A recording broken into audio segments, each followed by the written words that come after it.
रात के करीब 12:30 बज रहे थे।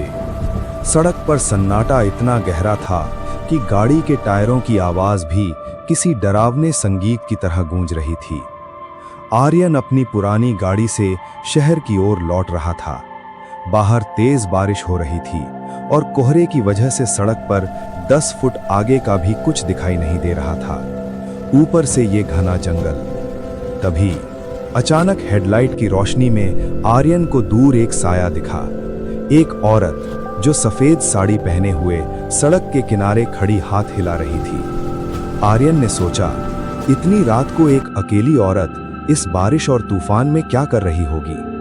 पहले तो आर्यन को डर लगा, लेकिन इंसानियत के नाते उसने गाड़ी को रोका। जैसे ही उसने गाड़ी का दरवाजा खोला, एक अजीब सी ठंडी हवा का झोंका अंदर आया।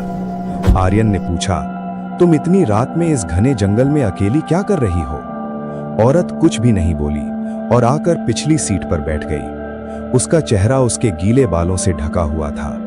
आर्यन ने पूछा, जी, आपको कहाँ जाना है? उसने धीमी कंपकपाती आवाज में कहा, बस अगले मोड़ तक, जहां वो पुराना पीपल का पेड़ है।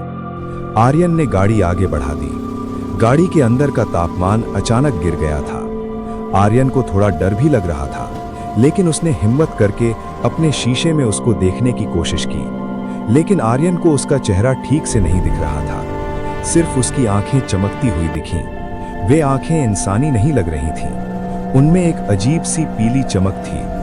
आर्यन ने रेडियो ऑन करने की कोशिश की, लेकिन रेडियो से सिर्फ एक डरावनी घरघराहट सुनाई दे रही थी। सड़क अब और भी संकरी हो गई थी। तभी उस औरत ने फुसफुसाया, साहब, क्या आपको डर नहीं लगता? इस सड़क पर कई हादसे हुए हैं। उसने धीरे से अपना चेहरा आर्यन की तरफ घुमाया और कहा, हादसे होते नहीं हैं आर्यन, किए जाते हैं। आर्यन घबरा गया, तुम्हें मेरा नाम कैसे पता? आर्यन ने डर के मारे जोर से ब्रेक लगाए। गाड़ी एक झटके के साथ रुकी। आर्यन ने जब डरते हुए पीछे मुड़कर देखा तो पिछली सीट खाली थी। दरवाजा बंद था और वो औरत भी गायब थी। आर्यन के माथे से पसीना छूटने लगा। उसने सोचा, शायद ये उसका वहम होगा।